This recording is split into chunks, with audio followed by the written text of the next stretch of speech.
جی تو بڑی رچ ہمارے پاس آج کی بھی 60 سیکنڈز نیوز تھی، اور خبروں کا سلسلہ ایسا ہی ہوتا ہے کہ آپ بور نہیں ہوتے، آپ کے پاس مختلف انواع و اقسام کی خبریں جو ہیں وہ ہر وقت اویلیبل ہوتی ہیں اور ہر وقت سامنے آتی رہتی ہیں. اچھا، اب کچھ خبریں میں نے بھی آپ کو سنانی ہوتی ہیں کیونکہ ان کو ہم کہتے ہیں اپنی ٹرینڈنگ سٹوریز. جو چیز گزشتہ روز یا گزشتہ شب بہت زیادہ چلتی آئی ہو یا لوگوں نے اس پہ بڑا کامنٹ کیا ہو، لوگ اس کے ساتھ بڑا انگیج کر گئے ہوں، لوگوں نے اس کو یا بہت پسند کیا ہو یا بالکل ہی اس کے اگینسٹ چلے گئے ہوں، ان میں سے ایک خبر ایسی ہے جس پہ کہ کچھ ملا جلا رجحان تھا، لیکن زیادہ تر لوگ جو ہیں اس پہ کوئی بہت زیادہ خوشی نہیں ایکسپریس کر رہے. ہیلتھ کارڈ جس کو ہم کہتے ہیں، اور سابقہ حکومت کا جو صحت کارڈ منصوبہ تھا وہ عوام کے لیے بہت بڑی سہولت تھی.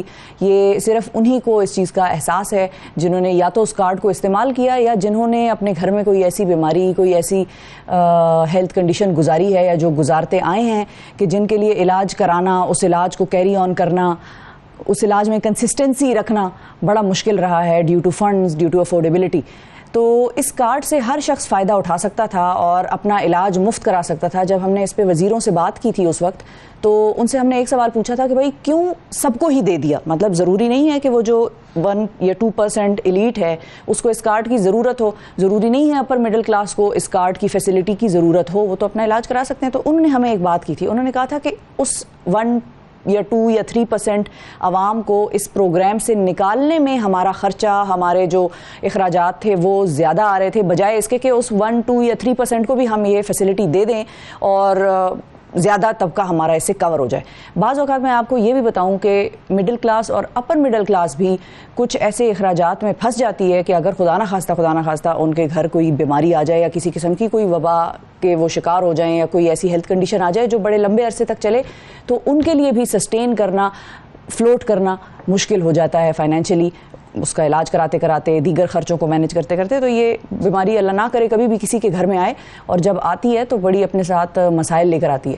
پنجاب حکومت نے کیا؟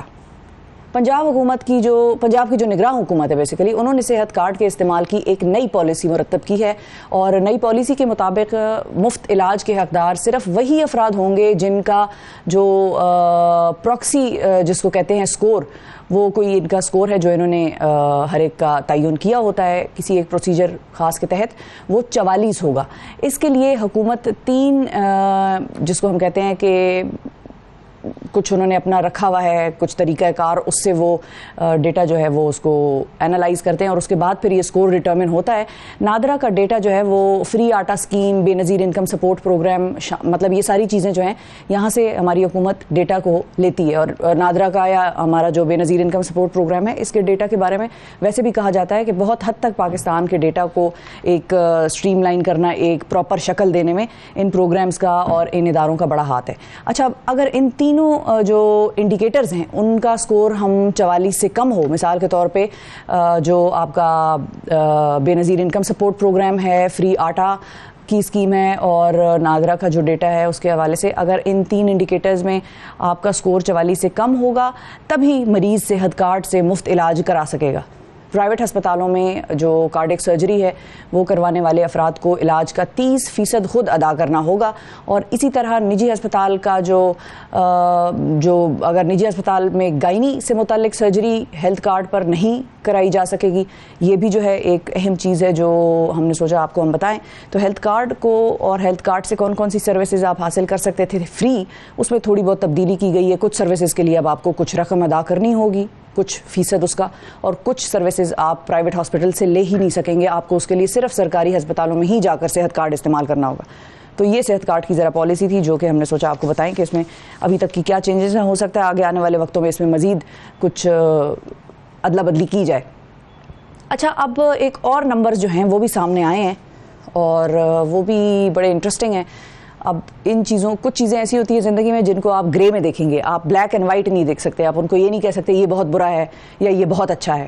وہ ہمیشہ درمیان کی کوئی چیز ہوگی. اس کے کچھ فوائد بھی ہو سکتے ہیں اور کچھ اس کے نقصانات بھی ہو سکتے ہیں. کچھ چیزوں کے فوائد ذرا زیادہ ہوں گے اور نقصانات بھی تھوڑے بہت ہوں گے، اور کچھ چیزوں کے نقصانات زیادہ ہوں گے اور تھوڑے بہت فوائد ہوں گے. اس کو آپ نے مطلب کس طرح سے اس کو اب آپ نے اینالائز کر کے اس سے اپنا راستہ نکالنا ہے، یہ اب آپ لوگوں کو سوچنا ہے. اچھا، اس برس جولائی کا مہینہ گرم ترین ثابت ہوا، جس سے ثابت ہوتا ہے کہ کرۂ ارض کا درجہ حرارت تیزی سے بڑھ رہا ہے. اور بچوں کے لیے کام کرنے والی جو تنظیم ہے سیو دی چلڈرن, انہوں نے بتایا کہ جولائی کے گرم ترین مہینے میں تقریباً 1.10 کروڑ بچے پیدا ہوئے ہیں. اب ایک طرف موسمیاتی بحران بڑھ رہا ہے اور دوسری جانب بچے بھی پیدا ہو رہے ہیں جنہوں نے آگے جا کر انہی موسمیاتی تبدیلیوں سے متاثر ہونا ہے. سیو دی چلڈرن کے مطابق پیدا ہونے والے ان بچوں کو اوسطاً 7 گنا زیادہ گرمی, 2 گنا جنگل کی آگ اور 3 گنا فصلوں کی ناکامی کا سامنا کرنا پڑے گا. اور بیسیکلی انہوں نے جو یہ آنے والی جنریشن ہے اس کو کیا چیلنجز ہوں گے موسمیاتی تبدیلی سے, اس کے بارے میں یہ اچھا خاصا ایک آئیڈیا دے دیا ہے کہ اب یہ کیا سلسلہ ہوگا. اچھا, بچوں کی ہی چونکہ بات ہو رہی ہے تو بچوں کے ہی حوالے سے آپ کو اگلی خبر بھی میں دے دوں کہ پاکستان اسٹریٹ چلڈرن فٹ بال ٹیم جو ہے ان کی 9ویں کپ میں فتوحات جو ہیں وہ زبردست طریقے سے جاری ہیں. قومی اسٹریٹ چلڈرن فٹ بال ٹیم نے تینوں گروپ میچز جیت لیے ہیں. یہ بہت ان کو سب سے پہلے تو مبارکباد, سب آپ کے لیے تالیاں. زبردست طریقے سے وہ کھیل رہے ہیں. اور قومی اسٹریٹ چلڈرن فٹ بال ٹیم نے ناروے کے کلب جو ہے وہ اس کے خلاف کلب جو ہے وہ اس کا نام ہے اسکیج اولڈ, اس کے خلاف 2 گول سکور کیے. اور قومی ٹیم کی جانب سے پہلے ہاف میں احمد رضا کپتان توفیل شنواری نے 1 گول سکور کیا. اور پلیئرز کا نام میں اس لیے بتا رہی ہوں کہ یہ بھی آپ کی تعریف کے, آپ ہماری خراج تحسین کے حقدار ہیں. ناروے میں مقیم جو پاکستانی کمیونٹی ہے ان کا پاکستان کی جیت پر بھرپور جشن بھی ہو رہا ہے.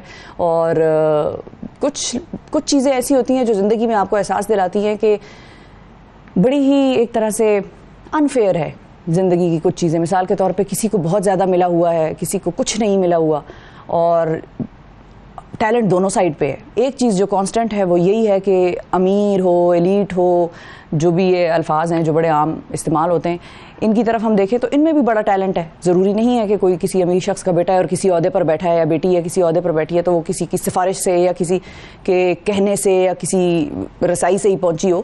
وہ اپنے ٹیلنٹ کی بنیاد پر بھی پہنچ سکتی ہے. اور دوسری طرف جو محروم ہے بہت ساری چیزوں سے, فائنانس سے, اپرچونٹیز سے, ان میں بھی بے انتہا ٹیلنٹ ہے. اور وہ بھی جب آگے پہنچتے ہیں تو وہ بھی اپنے ٹیلنٹ کی بنیاد پر پہنچتے ہیں. اور آپ کو سفارش ایک حد تک تو فائدہ دے سکتی ہے. مثال کے طور پہ کسی کی نوکری لگوانی ہے تو آپ کسی کو فون کر کے کہہ دیں گے ذرا اس کا خیال رکھیں, ذرا دیکھ لیں, انٹرویو ذرا آسان کر لینا, باقی تو ٹیسٹ, کچھ اس طرح طریقے ہوتے ہیں. تو ایک نوکری تو مل جائے گی کسی کو, اپرچونٹی آپ دیں گے کسی کو سفارش کر کے, نیپوٹزم سے, کسی کے وہ جس کو کہتے ہیں نا اختیارات اپنے ادھر ادھر استعمال کر کے. لیکن اس کے بعد کیا وہ اس جاب پہ, اس نوکری پہ, اس اپرچونٹی پہ سسٹین کر پائے گا یا نہیں کر پائے گا, یہ اس کے ٹیلنٹ پر منحصر ہوتا ہے.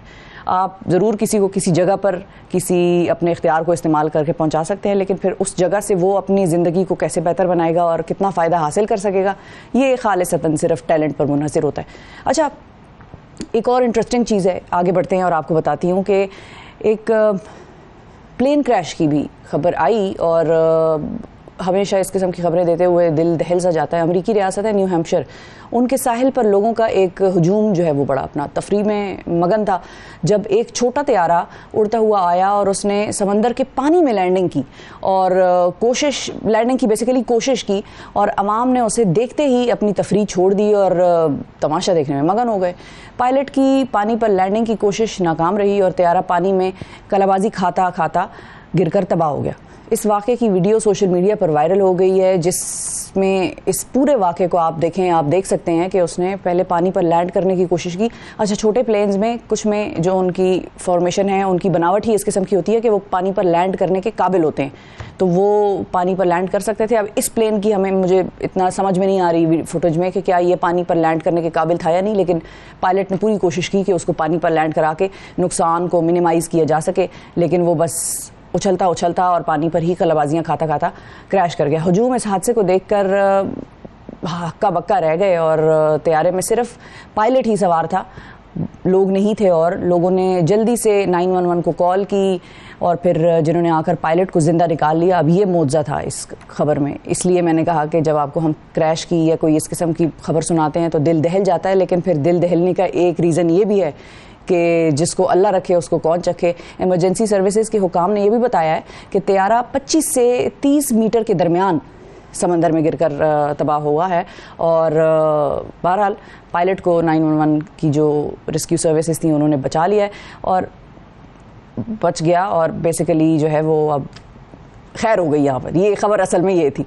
اچھا آپ کو ایک اور خبر بھی سناتے ہیں. ہم اکثر تفریح میں اتنے مگن ہوتے ہیں, اور یہاں پر بھی کیونکہ لوگ تفریح کر رہے تھے, تفریح سے مجھے خبر یاد آ گئی, ہم اتنے مگن ہوتے ہیں تفریح میں کہ ہم اپنا رسک اسیسمنٹ نہیں کرتے. اب آپ ایک رولر کوسٹر کی ویڈیو دیکھیں اور آپ کو سمجھ میں آئے گا کہ میں کیا رہی ہوں. کبھی کبھی ہم جذباتی بھی ہو جاتے ہیں, گروپ آف فرینڈس کے ساتھ گئے ہوئے ہیں اور ہم بھی کہیں گے کہ بھئی ہم نے بیٹھنا ہے, ہم نے فلاں جھولا بھی لینا ہے, ہم نے فلاں جھولا بھی لینا ہے. ان جھولوں کے کتنے خطرات ہوتے ہیں اور ہم کس طرح سے اپنے آپ کو اور دوستوں کو اور اپنی فیملی کو رسک میں ڈال رہے ہوتے ہیں, یہ اس رولر کوسٹر سے آپ کو سمجھ میں آئے گا. یہ خبریں بھی بہت پہلے آ چکی ہیں کہ کون سا رولر کوسٹر گر گیا, کس طرح رولر کوسٹر گر کر تباہ ہو گیا. اب یہ رولر کوسٹر کی کہانی کچھ یوں ہے کہ اس جیسی دیگر خطرناک اشیاء پر سواری کے جو شائقین ہیں ان کے لیے یہ خاص طور پر خبر. برطانیہ کے ایک امیوزمنٹ پارک میں اس وقت یہ خطرناک ایک صورتحال یہ پیدا ہو گئی تھی جب ایک رولر کوسٹر 78 فٹ کی بلندی پر پہنچ کر رک گیا.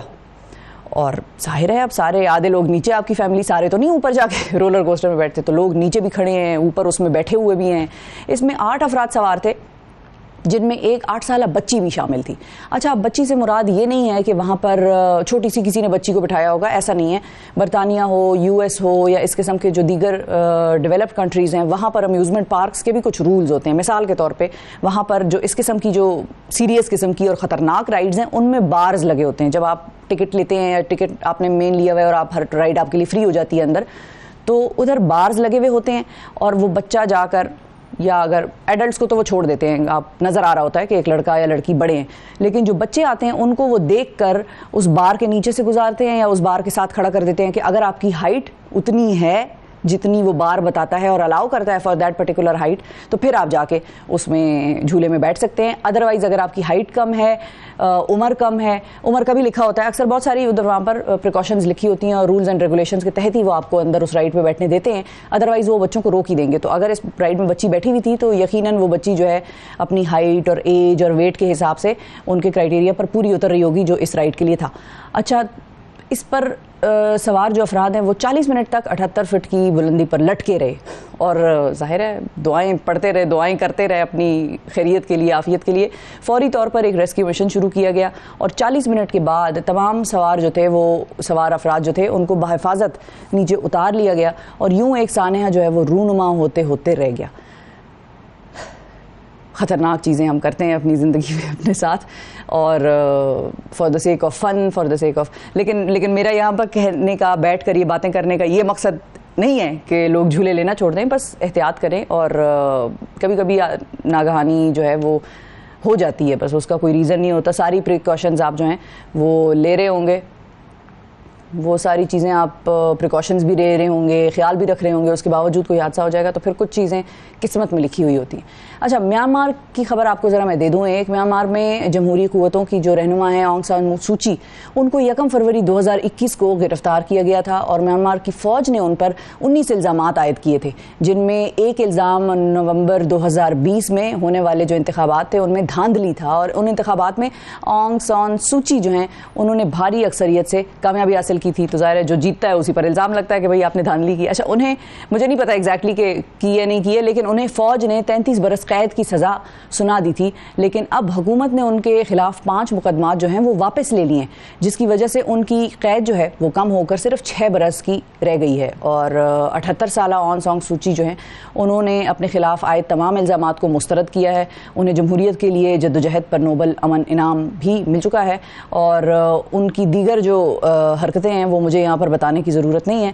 وہ بے شک جمہوریت کی علم بردار ہوں گی اور وہ بہت ایک جمہوریت کے پسند کرنے والے لوگوں کے لیے بہت ایک اچھی خاتون ہوں گی, لیکن ان پہ اچھے خاصے کرٹیسزمز بھی ہو رہے ہیں, and I think for the right reasons. تو یہ خیر آج کی ہماری ٹرینڈنگ سٹوریز تھی, اور اب ہم آپ کو ذرا لے کر چلتے ہیں کولمبو کی طرف, اور کولمبو میں جا کر دیکھتے ہیں کہ اویس جو ہیں وہ آج کیا کر رہے ہیں. تو اوور ٹو یو اویس, السلام علیکم, اور دیکھتے ہیں اویس آج کیا کر رہے ہیں سری لنکا کولمبو میں. وعلیکم السلام شفا, آپ کیسی ہیں؟ ٹھیک ٹھاک ہیں, میں بالکل ٹھیک ہوں. اچھا آج تھوڑا سا میں دیر سے اٹھا ہوں تو باتیں کم ہوں گی اور کام زیادہ ہوگا.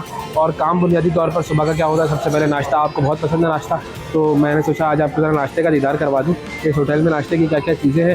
مین وائل آپ جو ہے وہ نیوز وغیرہ بھی اگر بتانا چاہیں تو بتا دیجیے گا, لیکن سب سے پہلے میں آپ کو ناشتہ بتا دیتا ہوں. آ جائے جی. ادھر ہے چکن ساسیجز، یہ میں لے لوں گا، اور بیکن، پورک بیکن تو نہیں کھاتے، گناہ ملتا ہے، پلیٹ اٹھا لوں ذرا. اچھا پھر بوائلڈ ایگس ہے. اچھا یہاں پر یہ بن رہا ہے آملیٹ بن رہا ہے، تو آملیٹ کا کیا دیکھتے ہیں اسے. 1 omelette without onions and add everything else, tomatoes, olives, cheese. مرچیں بھی ڈلوانا. Yes, mushrooms also, but no onions. Yes. Yes, but with 2 eggs. تو انڈے کا بھی آرڈر دے دیا ہے میں نے، تھوڑی دیر میں یہ بن جائے گا. آ جائیں. اچھا وہ سویٹ ساگو بھی پڑا ہوا ہے، ساگو دانا یہاں پر موجود ہے، یہ تو خیر میرے کام کا نہیں ہے. پھر دوسرا سمبر، روسٹڈ پوٹیٹوز اور گرلڈ ٹومیٹوز. اچھا یہ کھول کے بھی دکھا سکتا ہوں میں آپ کو کچھ چیزیں، ایسی بات نہیں، کھولنے کی پابندی نہیں ہے. اب یہ بہت ہی چھوٹے چھوٹے ننھے منھے سے گرلڈ ٹومیٹوز انہوں نے رکھے ہوئے ہیں، تو یہ تو پتہ ہی نہیں چلے گا کھانے کا، تو اس کو میرے خیال میں رکھ دیا جائے، کوئی فائدہ نہیں ہے اس کا. ادھر آ جائے بھائی، یہ ہے کام کی چیز، اور پہلے ہی پتہ کر لیا تھا میں نے کہ یہ حلال ہے، تو یہ ساسیجز لے لیتا ہوں میں. ٹھیک ہے، اس کے علاوہ یہ بیف بھی ہو گیا، چکن بھی ہو گیا. پھر چیز، سب سے امپورٹنٹ چیز جو بریک فاسٹ کا ایک بہت اہم حصہ ہے وہ ہے چیز. چیز بھی اللہ نے کیا چیز بنائی ہے، تو آپ دیکھ رہے ہیں نا، آپ کو اچھا لگ رہا ہوگا ناشتہ دیکھ کر، کتنا خوبصورت لگ رہا ہوگا آپ کو ناشتہ. اچھا پھر فروٹس ہے، فروٹ بول سے فروٹ لینے ہیں مجھے، اس کے لیے الگ سے ایک بول لے لوں گا میں. اور ادھر فش کری ہے، سری لنکن چکن کا. اچھا انہوں نے ہر ایک کے سامنے جو ہے وہ لکھا ہوا ہے سری لنکن فش کری، سری لنکن چکن کری. تو یہ انہوں نے کچھ اپنا کچھ سلسلہ بنایا ہوا ہے، سری لنکن ہر ایک کے نام کے ساتھ لکھا ہوا ہے. یہ ایسا بھی ہونا چاہیے پاکستان میں، جب باہر سے لوگ آئیں تو لکھا ہونا چاہیے پاکستانی قورمہ، پاکستانی بریانی وغیرہ وغیرہ، یہ چیز لکھی ہونی چاہیے. کوئی کام کی چیز. میری پلیٹ میری بہت کم بھری ہوئی ہے. اچھا چنے ہو گئے یہاں پر، چنے دکھا دیں بھائی، دکھا دیں چنے، گھسا کے دکھا دیں چنے، تاکہ لوگوں کو پتہ چلے کہ چنے بھی ہوتے ہیں دنیا میں. اچھا یہ ہو گیا، ٹھیک ہے. اور اس کے علاوہ یہاں پر رائس وغیرہ بھی ہے، سالن بھی کھاتے ہیں یہ لوگ. کوکونٹ کی چٹنی یہاں پہ بڑی خاص ہوتی ہے، یہ بہت زیادہ کھائی جاتی ہے. پھر کوکونٹ کا سامبر بھی چھوٹا سا ایک ٹیکسچر سے بنا ہوتا ہے، پیسٹ ٹائپ کا، کچھ پاؤڈری ٹائپ کا یہ بنا ہوا ہوتا ہے، جو کہ کوکونٹ کا ہوتا ہے. وہ بڑا ایک انٹرسٹنگ، اچھا مزے کا ٹیسٹ ہے. کوکونٹ ویسے مجھے پسند ہے، تو مجھے زیادہ اچھا لگتا ہے.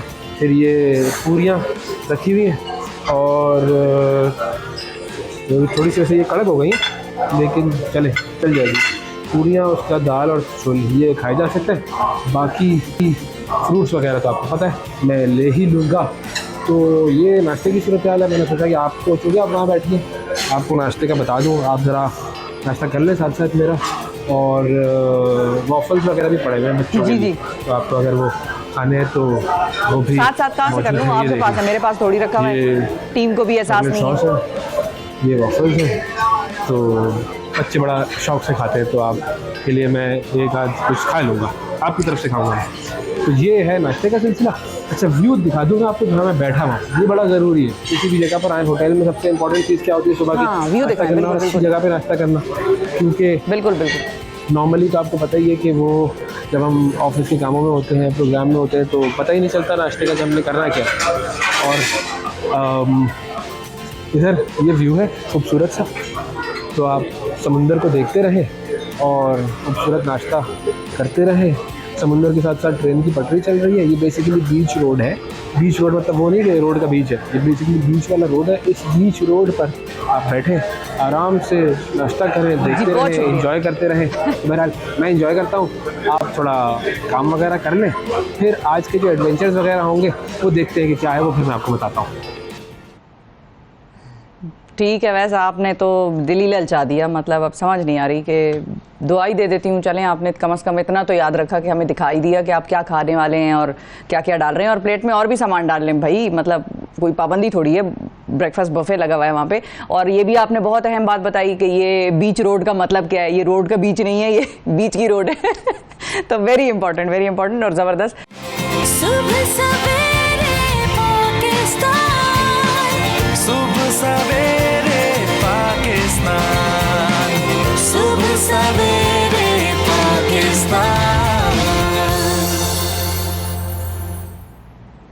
ویلکم بیک جی، ویلکم بیک. اب آپ کی ملاقات کراتے ہیں ایک بڑی اہم شخصیت سے، اور ان سے ملاقات کرانے کا آج کا ریزن یہ ہے کہ آج ان کی ہے سالگرہ. اور ان کے حوالے سے تھوڑا سا میں آپ کو بتا دوں، ان کو ہم جانتے تو ایک بڑے معروف گلوکار کی حیثیت سے ہیں، لیکن یہ ہمیشہ سے گلوکار نہیں تھے اور ہمیشہ سے گلوکار بننا نہیں چاہتے تھے. انہوں نے زندگی میں مختلف چیزیں، وہ ٹرائل اینڈ ایرر جو ہے نا، اس میتھڈ کے تحت انہوں نے اپنی زندگی کو گزارا. لیکن ان کی جو فطرت ہے اس سے ہم آہنگ شعبے کی تلاش انہوں نے جاری رکھی. پہلے انہوں نے کرکٹ کھیلی، پھر اس کے بعد سول انجینئرنگ میں داخلہ لیا، پھر اس کے بعد جب آپ کو داخلہ مل گیا سول انجینئرنگ میں، پھر اس کو بھی انہوں نے ادھورا چھوڑا، اور یہ مزید سوالوں کے جواب ڈھونڈتے ڈھونڈتے آج وہ بنے ہیں جو یہ بن چکے ہیں. اور سروں کی دیوی جو ہے وہ ان پر مہربان ہو گئی. زبردست آواز ہے ان کی، کیا گلوکاری کرتے ہیں، کانوں میں رس کھولتی ان کی آواز ہے، اور روح تک یہ آواز جو ہے اور ان کے سر جو ہیں وہ پہنچتے ہیں. اور ان کے ذہن میں ظاہر سوالات جنم لیتے گئے، اور ان سوالوں کے جوابوں کو ڈھونڈتے ڈھونڈتے انہوں نے قرآن مجید کا مطالعہ شروع کیا. بڑی ڈیٹیل سے، تفصیل سے اس کو پڑھا، اور بہت سارے سوالوں کے جواب آج ان کو مل گئے ہیں. نجم شیراز صاحب ہمارے ساتھ موجود ہیں، پاکستان کے معروف گلوکار ہیں، نعت خواں ہیں. حمد و ثنا سے ان کا بہترین تعلق ہے، اور اکثر اب ہم ان کو یہی کرتے ہوئے دیکھتے ہیں. السلام علیکم نجم صاحب، بہت شکریہ آپ نے وقت نکالا. Very happy birthday to you first of all. السلام علیکم. Thank you very much. It's very kind of you that you're celebrating my birthday. بچپن میرا جو ہے وہ ملتان میں گزرا، the hottest city, one of the hottest cities in Pakistan. اور مجھے آج بھی یاد ہے کہ کبھی کبھی جب ٹیمپریچر 52 ہو جاتا تھا اور ہم پھر بھی کرکٹ کھیل رہے ہوتے تھے، سروں پہ ہم نے وہ ویٹ ٹاولز رکھے ہوتے تھے، اور آس پاس لگتا تھا بس ایک آگ ہے. لیکن بچپن، جوانی اور وہ کرکٹ کی دھن، بڑا ریسٹ لیس ٹائم تھا، بڑا بے چینی کا. اس وقت ظاہر ہے اتنا ایکسپوجر نہیں تھا جو ایکسپوجر آج کے بچوں کو ہے تھرو سوشل میڈیا، اور جو اتنی ساری انفارمیشن آتی ہے. اس کے پازیٹیو بھی ہیں، نیگیٹو بھی ہیں. پازیٹیو یہ ہے کہ ہم نے کبھی نام بھی نہیں سنا تھا کہ ڈپریشن کیا ہوتا ہے، اوور تھنکنگ کیا ہے، انگزائٹی کیا ہے. وی آر اسپورٹس مین، اور ہر وقت جو ہے وہ ایک بس فزیکل ایکٹیویٹی، کیونکہ ظاہر ہے کمپیوٹر اور وہ سوشل میڈیا نہیں تھا، تو out in the grounds, in cricket, football, hockey, ہر طرح کی اسپورٹ، ٹیبل ٹینس، اسکواش. تو بڑا گہما گہمی.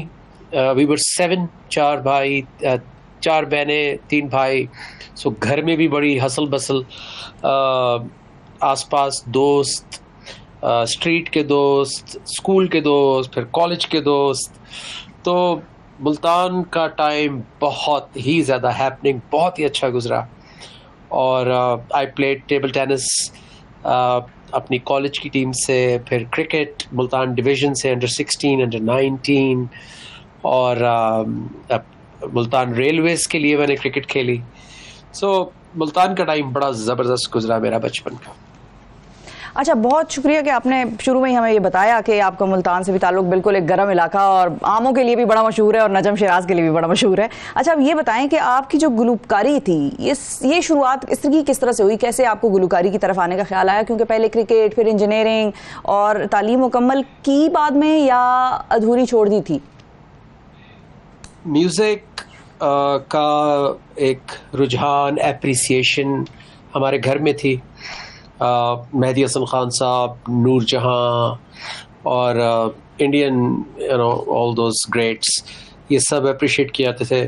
امانت علی فیملی پوری، امانت علی، فتح علی، سلامت علی خان. گاتا سیریسلی کوئی نہیں تھا، لیکن سننے کا شوق سب کو تھا. اور آئی تھنک مجھ سے جو بڑا بھائی ہے سلمان، اس کی آواز نیچرلی زیادہ اچھی تھی. اینڈ مائی ایلڈسٹ سسٹر، میری آواز جو ہے وہ نیچرلی اتنی اچھی نہیں تھی جتنی ان دونوں کی تھی. اچھا. لیکن میں نے پھر پریکٹس کی جب میں انوالو ہوا اس کے اندر. تو پھر ہم نے ایک بینڈ بنایا. جب میرا کالج ختم ہوا تو وہ 1-2 سال ایسے تھے جس میں میں نے کرکٹ بھی کھیلی، اور ہم تینوں بھائیوں نے ایک بینڈ بنایا برادر ردم کے نام سے. اور ہم لوکل دوستوں کے اور پارٹیز اور یہ وہ اس طرح پرفارمنسز کیا کرتے تھے، بٹ نتھنگ سیریس. بٹ پیسے کماتے تھے تھوڑے بہت. اچھا. تو پھر میں ایز اے ڈرمر میں نے مختلف جو آس پاس آرٹسٹ تھے، بینڈس تھے، اس زمانے میں جو چھوٹے چھوٹے گگز ہوتے تھے، ان کے لیے میں نے ایز اے ہابی پلے کرنا شروع کر دیا. پھر I move to engineering university Lahore, میرا سول انجینئرنگ میں ایڈمیشن ہوا. تو وہاں جب پہلا، مجھے آج بھی یاد ہے، جس دن پاکستان میں ایک بہت ہسٹورک کانسرٹ ہوا تھا جس کو نازیہ مرحوم وہ کر رہی تھی ہوسٹ، آل دیز سانگس، دو پل کا جیون، وائٹل سائنز، دل دل پاکستان، اینڈ یارو یہی دوستی ہے، میوزک 89 غالباً. اور اسی دن مارننگ میں میرا پہلا کانسرٹ پرفارمنس ہوئی انجینئرنگ یونیورسٹی لاہور میں، اور بہت یادگار پرفارمنس ہے وہ، کیونکہ ہر چاروں طرف پہرا تھا. جماعت اسلامی کا بڑا اس وقت ہولڈ ہوتا تھا انسٹیٹیوٹس پہ، اور وہ میوزک کو بہت زیادہ ڈسکریج کرتے تھے. تو جتنے بھی سورٹ آف ان کو اس زمانے میں لبرلز کہا جاتا تھا، وہ پہرا دے رہے تھے کہ کانسرٹ کو کوئی ڈسٹرب نہ کرے. اور وہاں میں نے پہلی پرفارمنس دی. اس کے بعد مجھے بینڈس کی آفرس آنا شروع ہو گئی لاہور کے لوکل سرکٹ سے. And then I formed my first band wet metal. اور پھر تقریباً فار دا نیکسٹ 4.5 years میں نے تقریباً 1000 کانسرٹس کیے پورے پاکستان میں. لیکن ابھی تک ٹیلی ویژن یعنی لوکل سٹار میں بن چکا تھا یونیورسٹی میں اور اپنے سرکٹ لاہور، پنجاب، ادھر جہاں جہاں ہم لوگ جاتے تھے کانسرٹ کرنے، وہاں پہ we would win audiences. Army bases پہ، ایئر فورس پلیسز اور اسکولس، کالجز، شاید ہی کوئی آرمی کی چھاونی ایسی ہو جہاں اس وقت یعنی فیم سے پہلے ہم نے پرفارم نہ کیا ہو. تو یوں وہ بڑا ایک یادگار ٹائم ہوا. ڈگری میں نے کمپلیٹ نہیں کی سول انجینئرنگ کی، بیکاز مجھے اس وقت تک سمجھ میں آ چکی تھی کہ اس سے پہلے کہ میں ایک برا انجینئر بنوں اور کوئی برج بلڈنگ گرا دوں، اس سے بہتر ہے کہ میں وہ کروں جس میں میرا دل ہے. آلدو بڑا پریشر تھا دوستوں کی طرف سے بھی، آس پاس سے پیئر پریشر ہوتا ہے، فیملی کی طرف سے، کیونکہ کسی کو یقین نہیں تھا کہ یہ تو ہوائی روزی ہے اور اس میں کوئی اسٹیبلش بھی ہو سکتا ہے، اس سے کوئی پیسے بھی کما سکتا ہے. اور ظاہر ہے وہ جب فیملی میں کوئی ایسا نہیں ہوتا تو آپ کو بہت وہ لگتا ہے کہ وہ تو لوگ ہی کوئی اور ہوتے ہیں جو سیلیبریٹیز ہوتے ہیں، جو سٹارز ہوتے ہیں. سو خیر وہ شوق میں اور وہ پیشن کی دھن میں مائی فرسٹ سانگ ان سے نین ملا کے دیکھو، یہ دھوکہ بھی کھا کے دیکھو، وہ ایک الگ سٹوری ہے کہ میں نے اپنی پہلی کار جو اپنے بینڈ سے بنائی تھی اور کچھ چیزیں اور خریدی تھیں، وہ میں نے سب بیچی اور میں نے اپنا فرسٹ البم ریکارڈ کیا. اور thank God it paid off. وہ میری انویسٹمنٹ ضائع نہیں ہوئی. And then I never look back. اچھا یہ بتائیں کہ آپ کی جو شادی ہے اس کا بھی قصہ بڑا ہی ڈفرینٹ ہے، بڑا یونیک ہے اور بڑا منفرد ہے. ہمارے ناظرین کے ساتھ ذرا شادی کا قصہ بھی میں چاہوں گی آپ کے ذرا شیئر کریں. جی شادی کی بھی بڑی انٹرسٹنگ سٹوری ہے. ایک لمبا عرصہ کویسچننگ کے بعد میری وائف نے اسلام قبول کیا، اور وہ کویسچننگ قرآن حکیم سے کی. اور جب قرآن نے تمام سوالوں کے جواب دے دیے تو وہ دن، وہ لمحہ کبھی نہیں بھول سکیں گے ہم لوگ، جتنے بھی لوگ وٹنس کر رہے تھے. ہماری جو اسٹڈی کلاس ہوتی ہے الرحمن الرحیم کی، کہ جس دن اس نے کہا کہ میرے اب کوئی سوالات نہیں ہیں، اور جب اس نے وٹنس کیا کہ I bear witness Ashhad Allah, I bear witness لا الہ الا اللہ، کہ اللہ کے علاوہ اور کوئی معبود یا عبادت کے لائق یا جس کا حکم مانا جائے کوئی اس قابل نہیں ہے.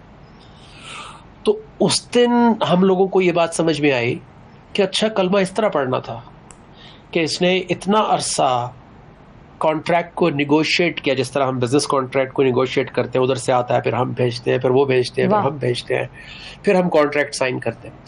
تو یہ جو کلمہ ہے یہ ایکچولی کانٹریکٹ کی سائننگ ہے کہ آئی ایگری، کہ میں یہ اب گواہی دے رہا ہوں، گواہی دے رہی ہوں کہ اللہ کے علاوہ کوئی عبادت کے لائق نہیں ہے، اور اللہ کے رسول صلی اللہ علیہ وسلم اللہ کے رسول بھی ہے اور ان کے اب بھی ہیں. تو اس دن سمجھ میں آئی کہ اچھا کلمہ اس طرح پڑھنا تھا کہ پہلے پورا اپنے کانٹریکٹ اچھی طرح چیک کیا کہ میں کیا چیز کیوں چھوڑ رہا ہوں، کیا چیز کیوں چینج کر رہا ہوں یا اس کو موڈیفائی کر رہا ہوں، لائف سٹائل کو، اپنی پرسیپشن کو، اپنی سوچ کو، اپنے رائٹ اینڈ رانگ کو، اپنی ان باؤنڈ آؤٹ باؤنڈ باؤنڈریز کو. پھر جا کے میں سائن کر رہا ہوں کہ اب میں گواہی دیتا ہوں. تو ہم لوگوں نے چونکہ سائن پہلے کر دیے تھے، کانٹریکٹ کبھی پڑھا ہی نہیں، ہم نے کبھی قرآن کو سمجھا ہی نہیں تھا. سو یہ بڑی یونیک انسیڈنٹ تھا میرا اور میری وائف کی لائف میں. اس کا فائدہ یہ ہوا ہے، جن کی شادی ابھی ہونی ہے وہ بھی اس کا فائدہ اٹھا سکتے ہیں، اور جو کر چکے ہیں اٹس نیور ٹو لیٹ، کہ کامن پیج جو ہے اگر وہ بیچ میں قرآن ہو، جیسے ہمارے بیچ میں قرآن کامن پیج ہے، تو پھر نہ میری چلتی ہے نہ اس کی چلتی ہے. تو پھر جو بیچ میں کامن پیج ہے پھر اس کے اوپر چلنا پڑتا ہے. تو لائف بڑی آرگیومنٹ فری، مطلب آرگیومنٹ انسان ہے وہ تو ہوتا ہے، بٹ وہ زیادہ دیر رہتا نہیں ہے، لنگر آن نہیں کرتا. آپ کو پتا ہوتا ہے اف آئی ایم رانگ، مجھے پتا ہے کہ آئی ایم رانگ، مجھے اپولوجائز کرنا ہے. If she is wrong she will have to. So کوئی کسی کے اوپر امپوز نہیں کر سکتا اپنی سوچ اور اپنی خیالات، کیونکہ کامن پیج جو ہے وہ بیچ میں قرآن کا ہے. So that's I think the most beautiful thing in marriage, in our marriage. بہت خوبصورت بات کہ ہم نے سائن پہلے کر دیا اور کانٹریکٹ کبھی پڑھا ہی نہیں. بہت ہی خوبصورت بات. اچھا نجم صاحب یہ بتائیے کہ گلوکاری کے دوران آپ کا مذہب سے لگاؤ جو ہے وہ بڑا، اور یہ کس طرح سے ہو گیا؟ جی دین کا میری زندگی میں آنا، یعنی قرآن کا اور اللہ کے رسول صلی اللہ علیہ وسلم کی زندگی کی تھوڑی بہت سمجھ، یہ سب سے بڑا میری زندگی کا ایسٹ ہے. سب سے بڑی، اگر آپ مجھ سے کچھ چیز پوچھیں کہ سب سے بڑا آپ کو زندگی میں کیا اچیومنٹ ہوئی ہے، کیا ملا ہے، تو وہ یہی ہے، کیونکہ اس کے بعد کچھ اور ہے نہیں. دس از دی الٹیمیٹ، اس سے اوپر اور کچھ نہیں ہے. تو بہت سارے میرے سوال تھے when I was in my 20s, early 20s، اور انجینئرنگ یونیورسٹی لاہور میں، اور میرا بینڈ بن چکا تھا، اور جو ایک ینگسٹر چاہتا ہے ارلی ایج پہ، تو وہ سارا کچھ میں کر رہا تھا. تو ویسے میں پھر میرے کچھ سوالات، کیونکہ ظاہر ہے ڈپریشن آپ کو ہٹ کرتا ہے، اپس اینڈ ڈاؤنز آتے ہیں، ہائیز اینڈ لوز، یہ وہ دل ٹوٹ جانا، اور بہت ساری آپ کے ڈریمز اچیو نہیں ہو رہے ہوتے.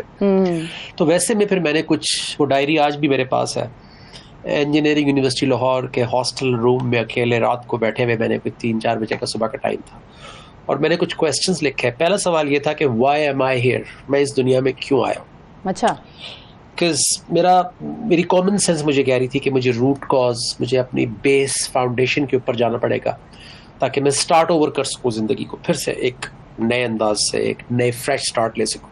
اس کے لیے آپ کو پہلے پرپز ڈھونڈنا پڑے گا کہ why am I here, there has to be a purpose, کہ اللہ نے کوئی چیز تکے میں نہیں کی ہے، نعوذ باللہ. سو مجھے بھی جو ہے وہ تکے میں نہیں بھیجا، میرا کوئی پرپز ہوگا. یہ میرا پہلا سوال تھا. پھر سیکنڈ کویسچن میرا یہ تھا کہ ایک کلمہ پڑھنے والے اتنے سارے ڈفرینٹ اسکول آف تھاٹ کیسے ہو سکتے ہیں. اور اس کا سیکنڈ پارٹ یہ تھا کہ ایک کریٹر، ایک مالک ہے اس کائنات کا، ایک سسٹم ہے، ایک یونیورس، آپ کچھ بھی کہہ لیں. اتنے سارے ڈفرینٹ ریلیجنز کہاں سے آ گئے پھر؟ کیونکہ ظاہر ہے وہ ٹرائل اینڈ ایرر سے تو نہیں سیکھتا کریٹر، وہ تو پرفیکٹ ہے. تو اس کا سسٹم تو پہلے دن سے، اس کا دین تو پہلے دن سے پرفیکٹ ہونا چاہیے. تو اتنے سارے کہاں سے آ گئے؟ یہ میرا سیکنڈ کویسچن تھا.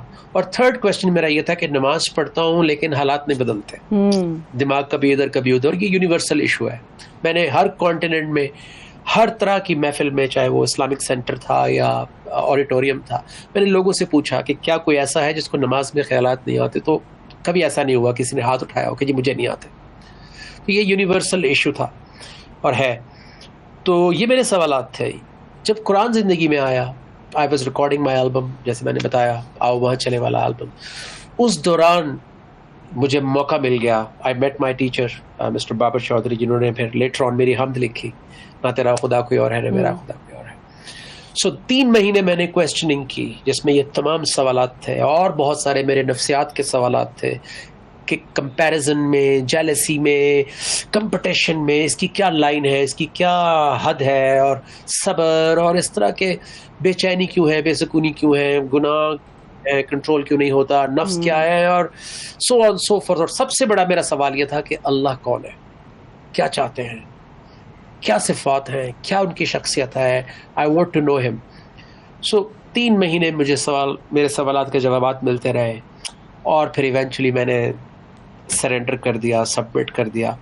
اور میں یہ تو نہیں کہہ سکتا کہ میں کوئی پرفیکٹ انسان بن گیا، لیکن ہر روز جب قرآن کے سامنے آتے ہیں تو ایسا لگتا ہے کہ یہ چیز تو آج ہے اور میں تو بہت جاہل تھا.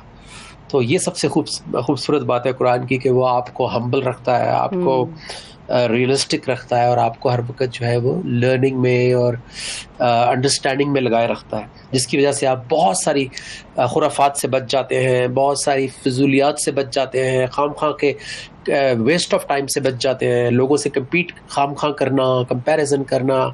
آپ کا جرنی سمجھ میں آ جاتا ہے کہ میری سٹوری کیا ہے، میری فلم کیا ہے، اور اس فلم کے آپ ہیرو ہیں، آپ کو ہی جواب دینا ہے، آپ کو ہی اس کا ریوارڈ ملنا ہے. So it's a beautiful journey. بالکل صحیح. اچھا، بہت امپورٹنٹ، اور یہ سوالات ہم سب کو اٹھانے چاہیے اپنی زندگی میں. اپنے سے پوچھیں، لوگوں سے پوچھیں. ہم سوال نہیں پوچھتے، ہمیں جو بتا دیا جاتا ہے ہم اس پہ ایک طرح سے یقین کر لیتے ہیں، اور جب ہم اس کو سمجھ کے کہتے ہیں نا، اسکول میں بھی جب تک بچہ کانسیپٹ نہیں کلیئر کرے گا تو وہ ایگزام میں پاس تو شاید رٹے روٹے مار کے ہو جائے گا، لیکن اس کو اس کا فائدہ آگے لانگ ٹرم میں ہوگا نہیں.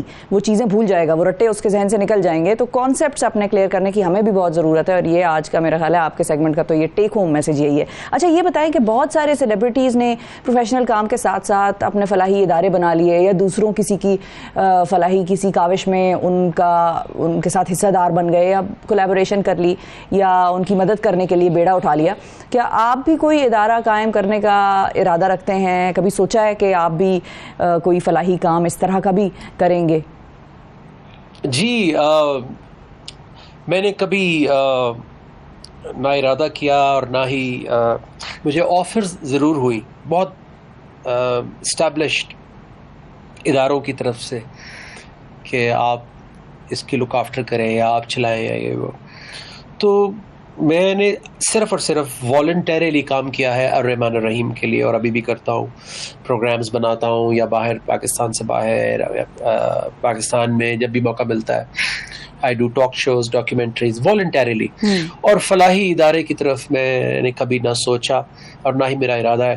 ہاں، بہت سارے فلاحی اداروں کو میں نے اسسٹ ضرور کیا ہے، ہیلپ ضرور کیا ہے، دنیا بھر کے، کیا نیوزی لینڈ، کیا آسٹریلیا، کیا کینیڈا، انگلینڈ، امریکہ کی بڑی بڑی چیریٹیز کے ساتھ میں نے فنڈ ریزنگس کیے ہیں. پاکستان کے بہت سارے اداروں کے ساتھ میں نے کام کیا ہے. لیکن کوشش میں نے یہ کی ہے کہ جہاں پہ پیسے کی انوالومنٹ ہے میں اس سے دور رہوں، کیونکہ پھر وہ بہت بڑی ذمہ داری ہے. اور الرحمن الرحیم چونکہ ایک ایسا پلیٹ فارم ہے جس پہ ہم لوگوں سے کبھی کچھ مانگتے نہیں ہیں، اس کو ہم خود پول ان کر کے سب لوگ اس سے ہم بہت سارے کام کرتے ہیں خاموشی سے، اور میڈیا کے اوپر بھی کرتے ہیں جو لوگوں کے جاننے کی چیز ہوتی ہے ان کے لیے. So I really I feel honored that I got an opportunity to work with الرحمن الرحیم. ٹھیک ہے، بہت سیکھنے کو ملا ہے. نجم صاحب، یہ بتائیے کہ ہر انسان زندگی میں سکون چاہتا ہے، اور میں آپ سے اس کا سوال اس لیے پوچھ رہی ہوں کہ آپ بھی سکون ڈھونڈتے ڈھونڈتے قرآن مجید اور دین اسلام کے قریب ہوئے. کیا شہرت اور دولت بھی سکون کا باعث بن سکتی ہے؟ جی، صحیح کہا آپ نے. سکون جو ہے، اطمینان جو ہے، وہ ایک الٹیمیٹ چیز ہے. لیکن سکون کی مثال ایسی ہے جیسے کبھی آپ نے اس کو بطخ کو دیکھا ہوگا پانی میں، کہ اوپر سے بڑی پرسکون لگتی ہے لیکن نیچے جو ہے وہ پاؤں جو ہے وہ اس کے مستقل چل رہے ہوتے. سو بہت سارے لوگ یہ سمجھتے ہیں کہ سکون جو ہے وہ جو ہے بس آپ آرام سے بیٹھ جائیں اور زندگی میں کوئی ٹینشن نہ ہو، کچھ نہ ہو، اور بڑس زندگی سکون ہو گئی. ایسا نہیں ہوتا، بلکہ وہ بطخ کی طرح آپ نے تمام ذمہ داریاں، آپ کی زندگی کا پرپز، تمام چیزیں، بچے پالنا، گھر چلانا، اپنی فیملی کی لک آفٹر کرنا، پیسہ کمانا، پراپرٹی بنانا، یہ تو کوئی بھی کر سکتا ہے. اس کے لیے تو مسلمان ہونا بھی ضروری نہیں ہے. اس کے لیے تو یہ تو جانور بھی اپنے حساب سے گھونسلہ بناتا ہے، بچوں کو ریز کرتا ہے. So what's the big deal? زندگی کا جو پرپز ہے، یعنی یہ تو ذمہ داریاں ہیں ہی ہیں، لیکن جو ایکچوئل پرپز ہے جس کے لیے ہم بنے ہیں، جب تک وہ پرپز کے ساتھ ہم کنیکٹ نہیں کرتے ہماری زندگی میں سکون آ ہی نہیں سکتا. یہ پاسبل ہی نہیں ہے، کیونکہ ایک مشین جس کام کے لیے بنی ہے جب تک وہ اس کام پر نہیں آئے گی تو اس کو سکون نہیں ملے گا. تو انسان کو اللہ نے جس پرپز کے لیے بنایا ہے اس پرپز کو ڈھونڈنا، اور اس کے بعد اس پرپز کے لیے زندگی گزارنا، اور پھر تمام ذمہ داریوں کو ساتھ لے کر چلنا.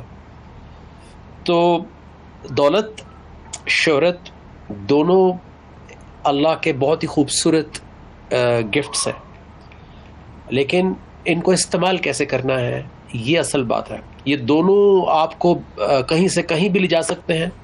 آپ کو ایک ڈیلوژن کی زندگی میں اور ایک ایسا ڈریم جو نہ ختم ہونے والا ہو، اور جب ایک دم اس کے بعد ختم ہوتا ہے تو پھر انسان کو شوق لگتا ہے کہ یہ کیا ہوا.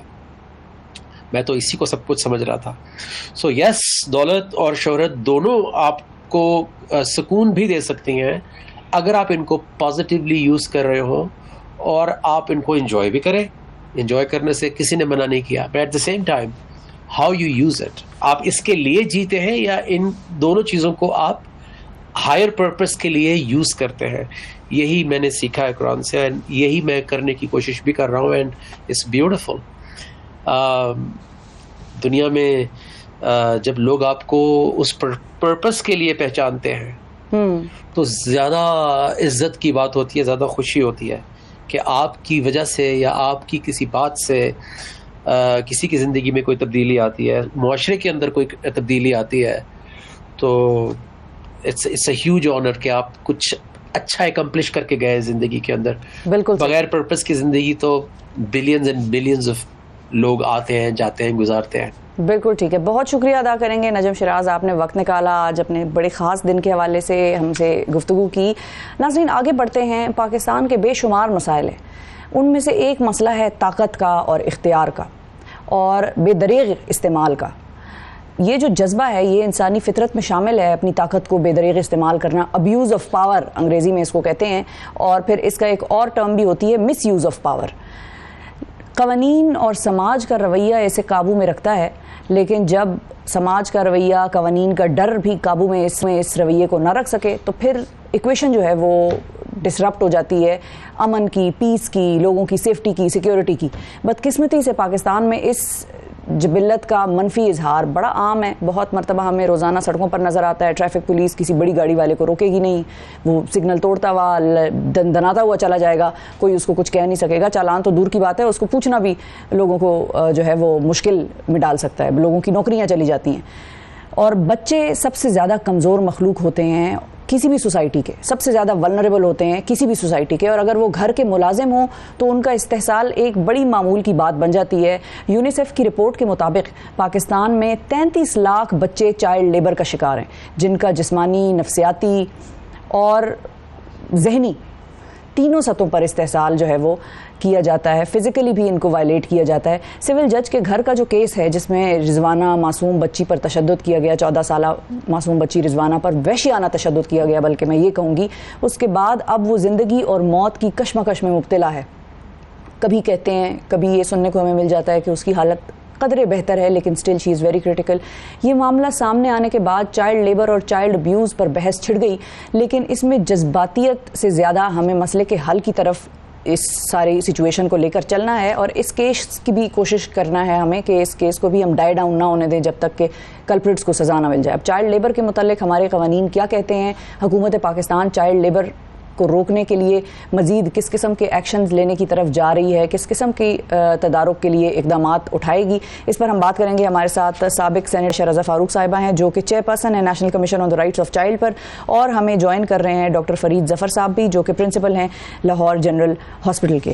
السلام علیکم، بہت شکریہ آپ دونوں مہمانوں کا، آپ دونوں کے وقت کا. جی وعلیکم السلام. علیکم. جی وعلیکم السلام. سب سے پہلے عائشہ مجھے اجازت دیجیے کہ میں ڈاکٹر صاحب کی طرف جا کے ڈاکٹر صاحب سے کوئکلی یہ جان سکوں کہ رضوانہ کی اس وقت کنڈیشن ہے کیسی. جی ڈاکٹر صاحب بتائیے گا پلیز. جی بسم اللہ الرحمن الرحیم. رضوانہ کل سے کچھ طبیعت اس کی بہتر ہے اور وہ کھا پی بھی رہی ہے، لیکن اس کو جب تک 2-3 دن کنٹینیوسلی اس کے سٹیبل نہیں گزریں گے تب تک یہ کرٹیکل سٹیٹ سے باہر نہیں آئی. تو اس وجہ سے ہم ابھی یہ نہیں کہہ سکتے کہ یہ ٹوٹلی آؤٹ آف ڈینجر ہے، لیکن کل سے اس کی طبیعت خاصی بہتر ہے. جو اس کی ریسپریشن کی پرابلم چل رہی تھی اور اس کا آکسیجن لیول ڈراپ کر رہا تھا وہ اب ٹھیک ہے. پہلے اس کا یہ ہوتا تھا کہ ایک دن یہ ٹھیک ہو جاتی تھی، ایک دن پھر اس کی ڈپ آ جاتی تھی. تو کل ہم نے کچھ اور بھی ایڈ کیے لائف سیونگ، اس میں امیونوگلوبولنز ایڈ کیے اور اس کو بلڈ لگا، پھر اس کو البیومن کی ڈرپ لگی. جو چیزیں اس میں ہمیں ڈیفیشینٹ لگتی ہیں وہ ایز اینڈ ون ریکوائرڈ وہ پھر دی جاتی ہیں اور بورڈ اس پہ میٹنگ کرتا ہے. اور ہم نے اس کے کچھ اینٹی بایوٹک بھی چینج کی, اس کے کلچرز بھیجے تھے, ان پہ جو سینسٹیوٹی آئی پھر وہ اسٹارٹ کی. اچھا ڈاکٹر صاحب یہ بھی بتائیے کہ میں صرف اس کے زخموں کی نوعیت جاننا چاہوں گی آپ سے, because you are an expert on the subject. یہ بتائیے کہ ایک وہ زخم ہے اس کے جو ہمیں نظر آئے, ویڈیوز میں ہم نے دیکھے, جو جسمانی طور پر سامنے آنکھوں کے سامنے نظر آ رہے ہیں, وہ کس نوعیت کے تھے اور کس کس طریقے سے آپ کے پاس, جو ماضی میں ظاہر ہے آپ نے اس قسم کے کیسز دیکھے ہوں گے, یہ ان سے سیویریٹی میں اس کیس کا کتنا لیول تھا؟ ظاہر ہے وہ تو ہم سب کو نظر آ رہا ہے کیا تھا, لیکن still I want you to just compare, تاکہ لوگوں کو بھی یہ چیز سمجھ آئے کہ یہ کوئی معمولی بات نہیں ہے کسی بچی پر یا کسی بھی بچے پر اس قسم کا تشدد ہونا. اور second part of my question از, اندرونی اعضاء پر بھی تو اس کے اثرات ہوں گے, جس طرح آپ نے ریسپائریٹری پرابلم کی بات کی ہے, اور کس قسم کے پرابلمز ایسے ہیں جو کہ اندرونی طور پر رضوانہ کے جسم کو اس وقت لاحق ہیں؟ دیکھیں جی, اس کی ایک تو انجری ہیڈ پہ تھی اور اس کو کوئی ٹراما تھا, اس کے فریکچرز تھے. ہیڈ والی انجری تھی وہ لکیلی اندر انٹرنل انجری نہیں تھی اور باہر ہی تھی, لیکن اس کی کیونکہ ہائیجین خاصی پور تھی, پھر یہ پراپر کھا پی نہیں رہی تھی, اس کا ریزسٹنس امیونٹی سی خاصی لو تھی. اس ہیڈ انجری کی کیونکہ کلیننگ نہیں کی گئی, اس کو کوئی میڈیکل ایڈ اس پر نہیں ملی, تو اس وجہ سے اس میں میگٹس پڑ گئے, جسے آپ کہتے ہیں عام زبان میں کہ اس میں کیڑے پڑ گئے.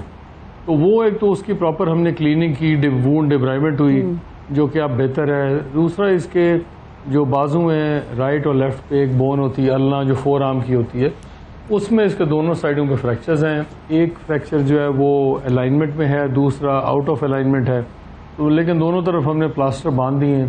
کچھ بروزز اور ایک کٹ اس کا بیک پہ ہے جو اس کی مین, اور ایک اس کا نیزل فریکچر ہے, ناک کی ہڈی کا بھی فریکچر ہے.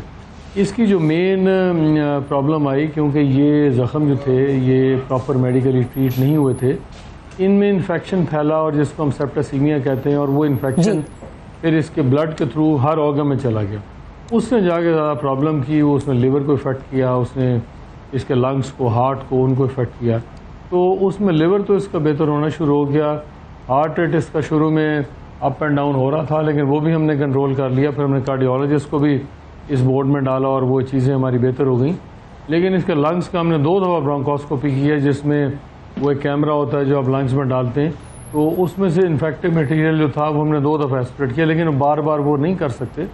تو ایک تو ہم نے تھوڑا اس کو آکسیجن آف اینڈ آن لگا رہے ہیں, اور پھر فزیوتھراپسٹ کو ہم نے بیچ میں انٹر کیا, اور انہوں نے اب اپنے طریقے سے اس کو, جو نارمل طریقہ ہوتا ہے کہ وہ سیکریشنز کف آؤٹ کرتے ہیں, وہ یہ نہیں کر پا رہی کیونکہ اس میں اسٹرینتھ نہیں ہے. وہ ہم فزیوتھراپی سے اس کو کچھ ان سے مدد لے رہے ہیں. تو کنڈیشن اب اس وقت جو ہے وہ اس کی بہتر ہے, اور کیونکہ سیپٹاسیمیا از دا مین پرابلم. اگر اس کو 2-3 مہینے پہلے لے آتے, یہ انجریز جو ہیں, چوٹیں ہیں, فریش نہیں ہیں, ان کو 4-5 مہینے ہو چکے ہیں. ہمارے پاس پہلے لے آتے تو مے بھی اتنا عرصہ ہاسپٹل میں نہ رہنا, ٹائم ہو گیا. بالکل ٹھیک ہے ڈاکٹر صاحب, ہماری اپیل ہے. ٹھیک ہے, ہمارے ساتھ ہی رہیے. جی عائشہ, آپ کی طرف میں آنا چاہوں گی. ڈاکٹر صاحب نے بڑی ہی تھورلی ایکسپلین کیا کہ اس کے صرف اوپر ہی جسم پر زخم نہیں ہے, اس کے اندر بھی جو ہے وہ پرابلمز ہیں, ریسپیریٹری پرابلم ہے, لنگز کا ایشو ہے, لیور کا ایشو ہے. یہ ساری بات ابھی ہم نے ڈاکٹر صاحب نے بتائی. عائشہ, جب سے آپ آئی ہیں اس ادارے میں ایز چیئر پرسن, ایک تو یہ کیس ہے جو کہ بہت زیادہ سب کی توجہ کا مرکز بن گیا, کیونکہ تشدد کا لیول ہی اتنا زیادہ تھا کہ کوئی بھی رہ نہیں سکا, مطلب nobody could resist not to talk about this. لیکن آپ نے اپنے ادارے میں اس قسم کے اور کتنی رپورٹس پڑھی ہیں, کتنے کیسز دیکھے ہیں, اور آپ کو ابھی تک جتنی انفارمیشن ملی ہے اس ادارے میں آ کر, وہ کیا بتاتی ہے ہمیں اس کرائم یا اس جرم کے بارے میں؟ پاکستان میں یہ کتنا پریولنٹ ہے؟ جی بسم اللہ الرحمن الرحیم. Thank you. مجھے اس ادارے میں آئے ہوئے 3 مہینے ہی صرف ہوئے ہیں, لیکن اس ادارے میں آنے سے پہلے بھی ہم سب کو معلوم ہے اسٹیٹسٹکس اور ڈیٹا کی کوئی کمی نہیں ہے کہ ہمارا معاشرہ, ہمارا ملک بچوں کے ساتھ, کم عمر بچوں کے ساتھ کیا ٹریٹمنٹ کرتا ہے, چاہے وہ چائلڈ ابیوز ہو, وائلنس ہو, چائلڈ میرج ہو. تو بہت ہی افسوسناک اور تشویشناک اسٹیٹسٹکس ہیں. اور آپ کے پروگرام کے تھرو جو بھی ہم نے دیکھا, قانون نافذ کرنے والوں کے گھروں میں اگر ہماری بچوں کو, انڈر ایج بچوں کو ملازمت دی جائے گی قانون کے خلاف, اگر ہماری بچوں کے ساتھ اس طرح تشدد کیا جائے گا, جو میں نے اپنی آنکھوں سے رضوانہ کو 28 تاریخ کو میں نے جا کے اس کو دیکھا, جس طرح کے اس کے زخم ہیں, جس طرح کے اس کو مارا گیا, اور جو اس کے کیڑے پڑے ہوئے ہیں اس کی حالت نہیں دیکھی جاتی. اور اس کی ماں کی جو ہم نے اسٹوری سنی ہے ان کے بارے میں, تو میں تو as a Pakistani, as a mother, as chair person of this child rights commission, تو میں تو بہت ہی شرمندہ ہوں اس طرح کی تمام بچیوں کی اور ان کے ماں باپ کے سامنے. تو یہ ایک رضوانہ نہیں ہے, اس طرح کی پتہ نہیں کتنی رضوانہ ہے, یہ تو ایک منظر عام پر آئی ہے اور ہم سب ایک ریئیکٹیو طریقے سے سامنے آتے ہیں, کنڈیم کرتے ہیں, چیزیں کرتے ہیں. تو شفا ضرورت اس چیز کی ہے کہ اس طرح کے کیسز کو ٹیسٹ کیس بنا کے جو ملزم ہے اس کو کیفر کردار تک لانا انتہائی ضروری ہے. ہم یہاں پہ اپنی پوری کوشش کر رہے ہیں. میں آئی سی ٹی کے آئی جی صاحب کے ساتھ بھی کانٹیکٹ میں کمیشن ہے, پنجاب کے آئی جی صاحب کے ساتھ بھی کمیشن کانٹیکٹ میں ہے, اور ایڈوکیٹ جنرل صاحب جو اسلام آباد میں ہے, سول سوسائٹی ہمارے ساتھ مل کے آواز اٹھا رہی ہے. اور ہم حکومت کو ایڈوائز کر رہے ہیں کہ چائلڈ ڈومیسٹک لیبر کو کرمنلائز کیا جائے, اس کو نان بیلیبل, نان کمپاؤنڈیبل اوفینس بنایا جائے, تاکہ ایسے طاقتور بااثر لوگ جو ہیں وہ قانون کے شکنجے سے بچ کے بھاگ نہ سکیں. اس کی بہت ضرورت ہے. اور اس کے ساتھ ساتھ قانون اگر بن بھی جاتے ہیں ان کو نافذ کرنا, انفورس کرنا بہت ضروری ہے. وہاں پہ پولیس کے لیول پہ ایف آئی آر کو اتنا اسٹرانگ ہونا چاہیے کہ وہاں پہ ملزم جو ہے وہ بیل نہ حاصل کر سکے, وہاں پہ ملزم فرار نہ ہو سکے. ہمیں تشویش ہے کمیشن میں کہ جو یہاں پہ میڈیکل لیگل سرٹیفکیٹ بنایا جا رہا ہے اس کے اندر پورے طریقے سے جو اس کی چوٹیں ہیں ان کو نہیں صحیح طرح بتایا نہیں جا رہا. اس کی والدہ نے ہمیں بتایا کہ شاید اس کو پینے کو کوئی کروسو مٹیریل ہاپک پلایا گیا تھا, اور میری طرف انفارمیشن ہے کہ شاید اس کے ٹاکسیسٹی ٹیسٹ کیے گئے ہیں, اس کے یورین کے اور بلڈ سیمپل کے. تو یہ بہت ضروری ہے کہ یہ چیزیں رپورٹ میں لکھی جائیں, کیونکہ انہی کی بنا پر جو سیکشنز لا کے ریلیونٹ سیکشنز لگیں گے ان کی پنشمنٹس, ان کی کمپاؤنڈیبلٹی بھی اس کے لحاظ سے ہوگی. تو جہاں پہ ہمیں لا کو اسٹرکٹ کرنے کی ضرورت ہے وہاں law enforcement agencies must ensure کہ واٹر ٹائٹ انویسٹیگیشن ہو اور پروسیکیوشن ایسے ہو کہ ان کو سزا دی جائے, تاکہ تمام بااثر لوگوں کو ایک دفعہ پتہ چل جائے کہ ہم اپنی بچوں کے ساتھ ایسا سلوک نہیں کرتے ہیں, کہ یہ نہیں کر سکتے آپ. بالکل. اچھا عائشہ, اسی کیس کے حوالے سے میں کل ٹویٹس دیکھ رہی تھی, کچھ لوگوں کو لانچ بھی کیا گیا ہے سوشل میڈیا پہ, کچھ لوگ بالکل دوسری سائڈ کی جو پارٹی ہے اس کے حوالے سے خبریں کیا پھیلا رہے ہیں وہ بھی میں آپ کو بتاتی ہوں کہ میری بیگم جو ہے وہ ذہنی طور پر ٹھیک نہیں ہے, ان کا اینگر کا ایشو ہے تھوڑا سا, تو وہ تو آل دا مور ریزن کہ آپ ان کو بند کر کے رکھیں, یہ تو آپ کے بچے بھی اس خاتون کے ساتھ پھر سیف نہیں ہے. مطلب یہ تو یہ کاؤنٹر آرگیومنٹ بنتا ہے نا, جو حضرت کہہ رہے ہیں کہ میری بیگم ذہنی طور پر ذرا ٹھیک نہیں ہے اور ان سے یہ غلطی سی ہو گئی کیونکہ وہ ان کی ذہنی حالت ٹھیک نہیں ہے, تو ذہنی حالت والوں کو تو پھر مطلب آپ بند کر کے رکھتے ہیں, ان کو کھلے عام معاشرے میں تھوڑی چھوڑ دیتے ہیں کہ ان کا جو مرضی دل آئے وہ کرے. یہ اس کیس کو آپ یہ رنگ بھی دینے کی کوشش کر رہے ہیں, اس کے حوالے سے کچھ گورنمنٹ کا ہے پلان کہ کیا کریں گے؟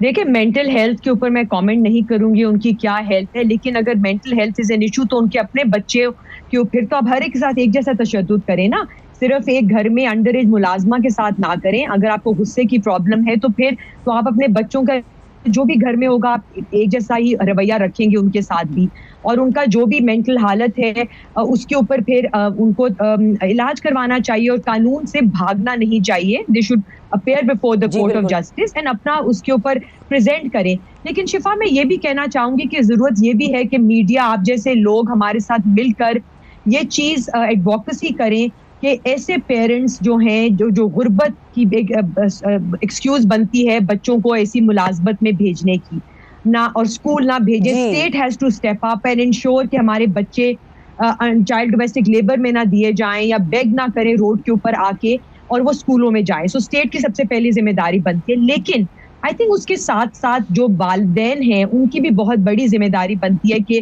وہ بچوں پہ چیک رکھے. یہاں پہ اس بچی کو 6 مہینے یا سال انہوں نے کہا, ان کو یاد بھی نہیں تھا ان کی والدہ کو کہ کب سے وہ ملازمت میں ہے, اس سے کوئی رابطہ نہیں, اس سے رابطہ نہیں رکھا گیا تھا. اور دوسرا یہ کہ آپ اپنی بچوں کو بزنس نہ بنائیں. اس پہ ہمارے ساتھ نادیہ جمیل اور آل آرٹسٹ بھی آواز اٹھا رہے ہیں کہ بچوں کو اپنی غربت کا ایکسکیوز نہ بنائیں, ان کو نہ پیسے ارن کرنے کے لیے گھروں سے باہر بغیر سپرویژن کے بھیجیں. تو جو ہم ایک لا پرپوز کر رہے ہیں which will criminalise child domestic labour, I hope ہمیں سب حکومتوں کا, پولیٹیکل پارٹیز کا سپورٹ اس میں شامل ہو, اور ہم اپنے بچوں کو